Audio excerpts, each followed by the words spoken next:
बिस्मिल्लाहिर्रहमानिर्रहीम इय्याका नअबुदु व इय्याका नस्तईन अल्लाहुम्मा सल्लि अला मुहम्मदिन व अला आलि मुहम्मदिन व बारिक सल्लिम व सल्लु अलैहि.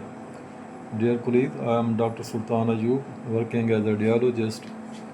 This is the female patient, almost 28-year age, with a history of tenderness, mild tenderness for the last 1 year, which is gradually increasing. However, still she is having mild tenderness and off and on pain within the abdomen. So this patient is referred by the gynecologist for ovarian cyst. So I am going to scan this patient, just have a general survey. Here we can appreciate I have placed the probe at the epigastric region, and this is the left lobe of the liver. This is the lateral segment. Left lobe has two segments, median and lateral. This is the lateral segment.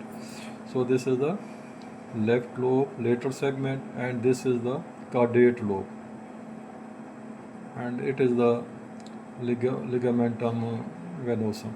So this caudate lobe is significantly bigger in size, and it is having coarse ecotexture. This is also having the coarse ecotexture, but if we look at the border, there is no such irregularity seen at the surface margins. We can appreciate here. So I am now going to see the right lobe of the liver. This is we can appreciate the gallbladder in front of us. This is having mild wall thickening, and this is the right lobe of the liver, which is also coarse in ecotexture. But when we see the border, here we can appreciate these borders are almost having a regular surface margin are regular. So what we have seen in this, that the liver is coarse with regular surface margin, mildly thick gallbladder, caudate lobe is significantly enlarged. When the caudate lobe is involved, it means that the liver is having parenchymal disease or the fibrosis is going on. So this caudate lobe is the main region that is involved in the cirrhosis of the liver. And this is the portal vein. We can appreciate this is the portal vein. So now we are going to see the portal vein velocity.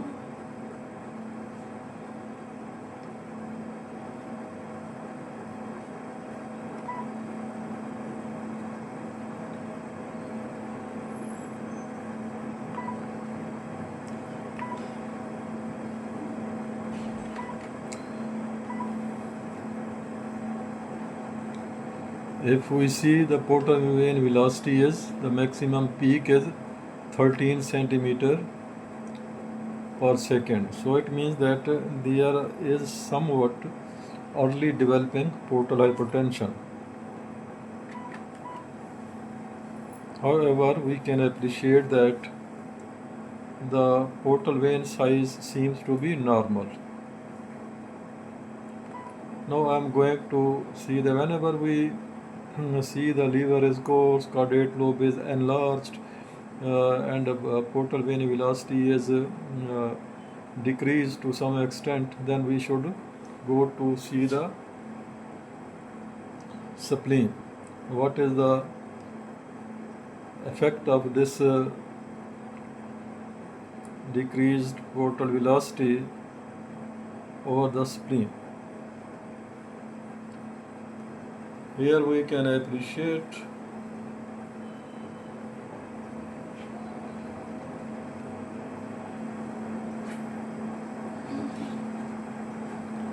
the spleen.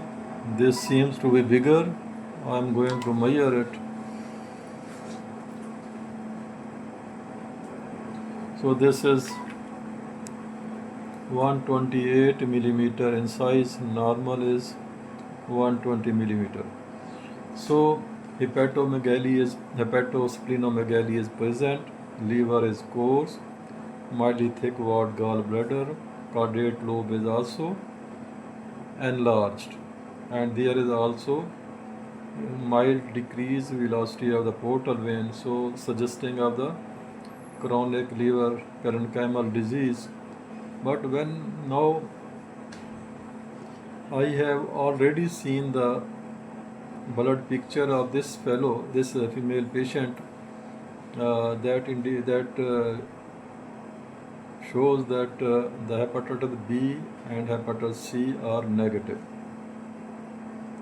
So this thing is alarming. So we can say that this is the non-viral chronic liver parenchymal disease, non-viral. So what would be the cause? Patient is complaining of abdominal tenderness. Here we can appreciate the ascites, that is also present, mild ascites at the pelvic region, and this is the uterus, and this is the cyst that the gynecologist referred to me for evaluation of the cyst. This is the simple cyst.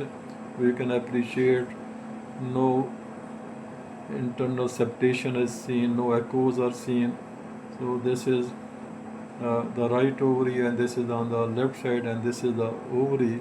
So it is the left simple ovarian cyst. So that was the concern of the gynecologist, whether this female is having cyst or not.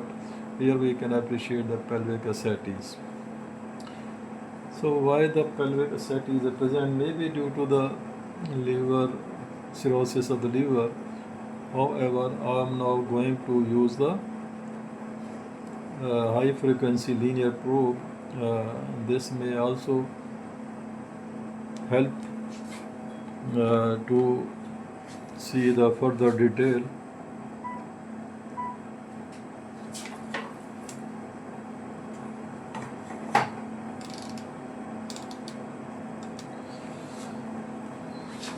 So now I am going to scan the abdomen.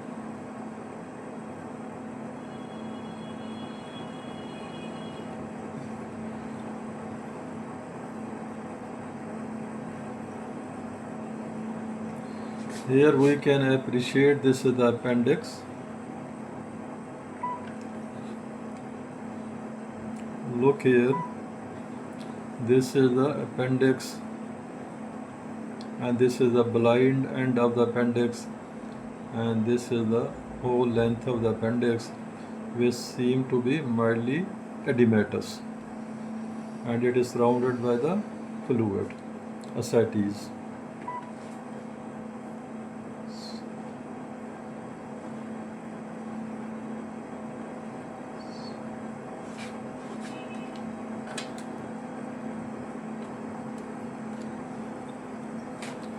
So now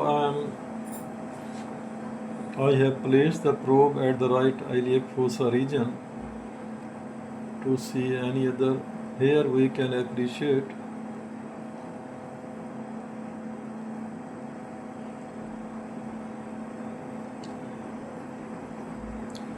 look here at the right iliac fossa. This is the distal ileum, which is also thick walled, and this is the lumen of the distal ileum, and this is the wall. So the luminal narrowing is present. We can say that this distal ileum is thick walled, edematous with luminal narrowing. So this is the one point when we examine, when we scan the abdomen with linear probe. And now I am going to follow this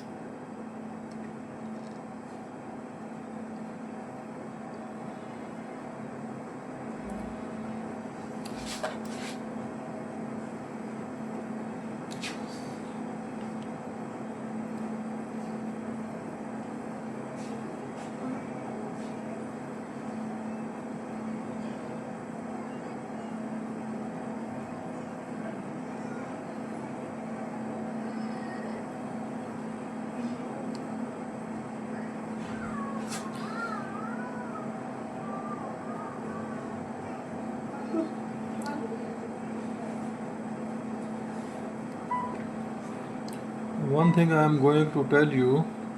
Here we can appreciate this is the abundance of fatty tissue is present, or we can say the fat is more echogenic and it is much more in amount. Abundance of fat here at the right iliac fossa region. This is the distal region.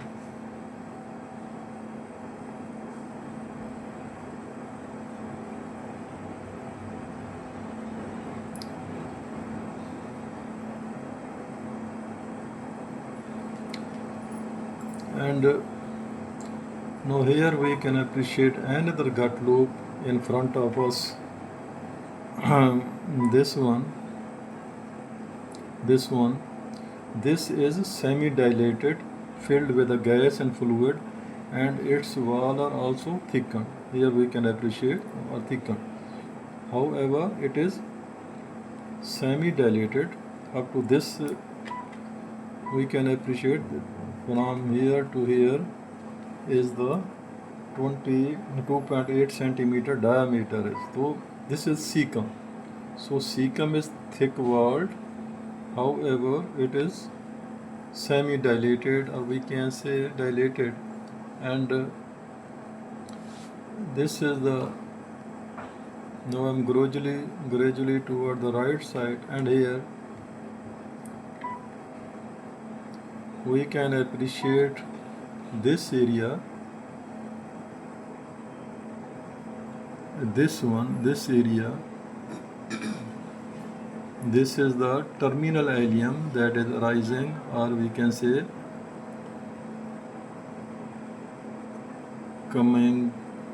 beginning from this medial aspect of the cecum, and this is also narrowed edematous.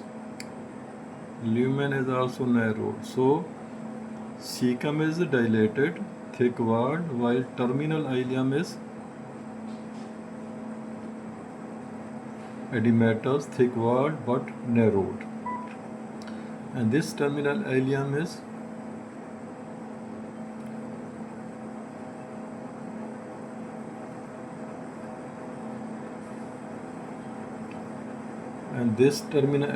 along with this adjacent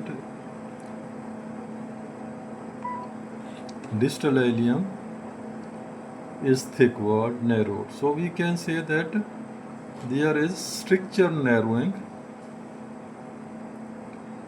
This is the appendix. There is stricture narrowing of the terminal ileum.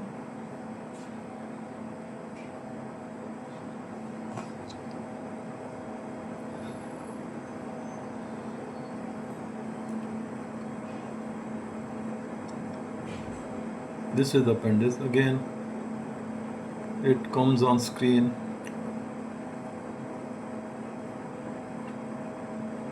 To detract us.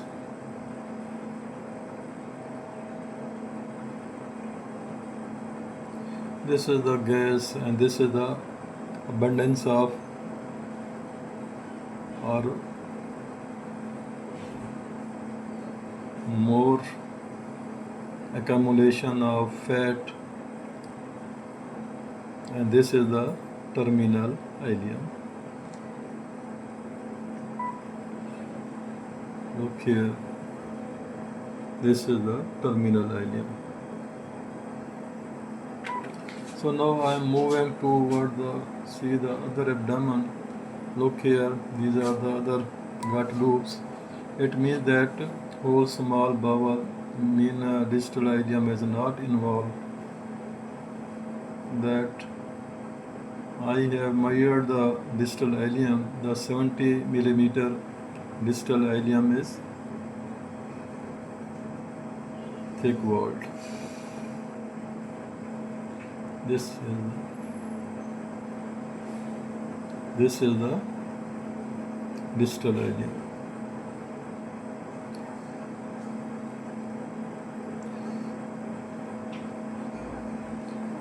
This is the distal ileum at pelvic region.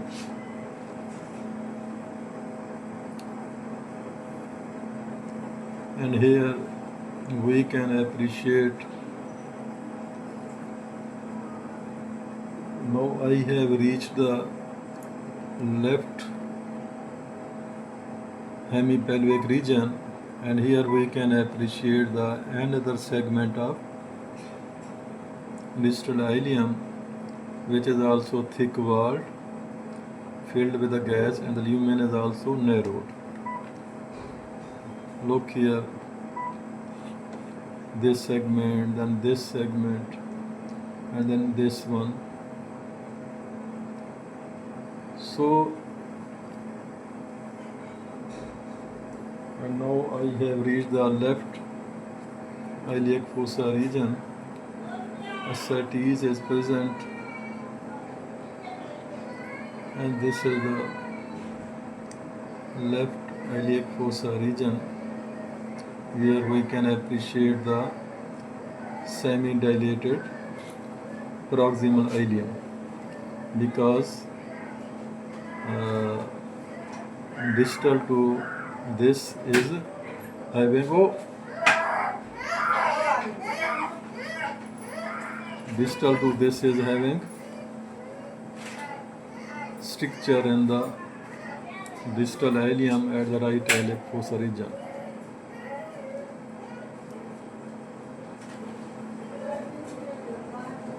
Look here, semi-dilated proximal ileum on the left iliac fossa region. So this was all about the findings in the abdomen with the linear probe. We have appreciated that during the examination, during the scan period, we have not seen any lymph node or lymph adenopathy. We have seen the appendix, which is edematous. We have seen the ileocecal, we have seen the cecum, which is edematous and dilated, semi-dilated. We have seen the thick-walled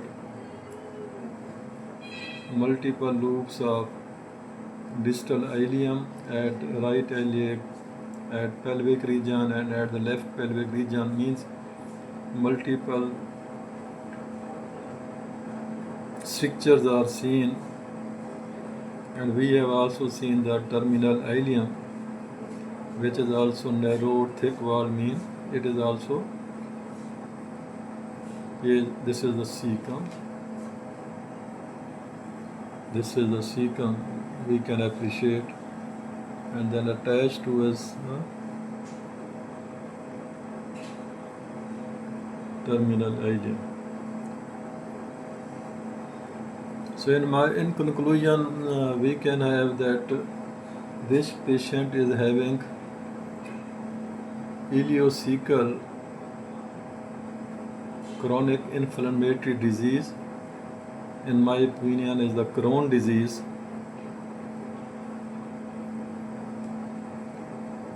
That is characterized by the. So, in conclusion, we can say that this female patient is having ileocecal chronic inflammatory disease. In my opinion, is the Crohn disease. which is characterized by the multiple strictures with alternate normal ileal loops, multiple strictures involving the terminal ileum, distal loop, multiple loops of distal ileum.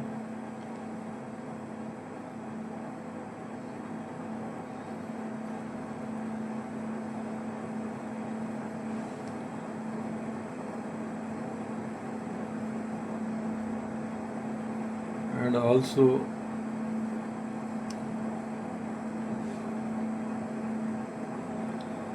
semi-dilated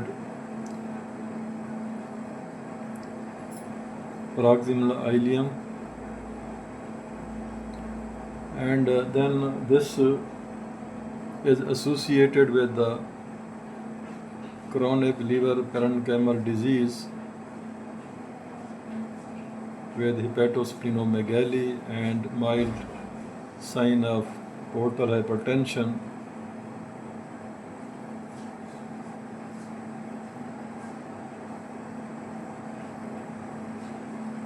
So I can say that this chronic liver parenchymal disease is due to the Crohn disease, in my opinion. The second differential may be the ileocecal tuberculosis, but here we have seen that no lymphadenopathy is present. We have seen, and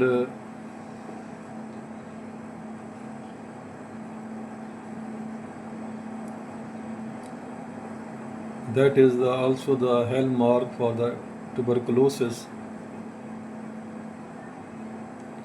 Other may be the lymphoproliferative disorder, but here the lymph nodes should be present that are also not present.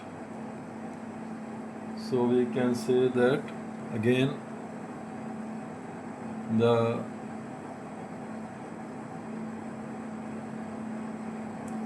ileocecal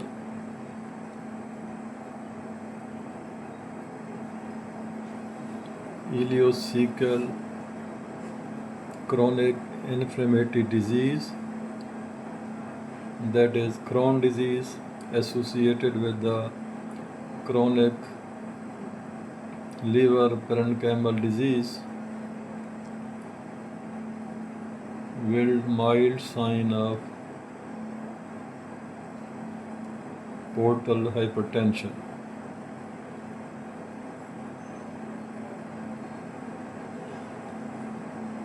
This is the cecum, which is semi-dilated, and this is the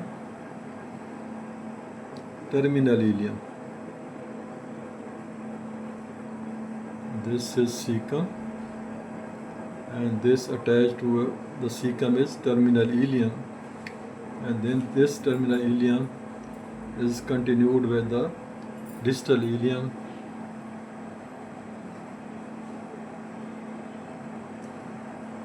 Thank you very much.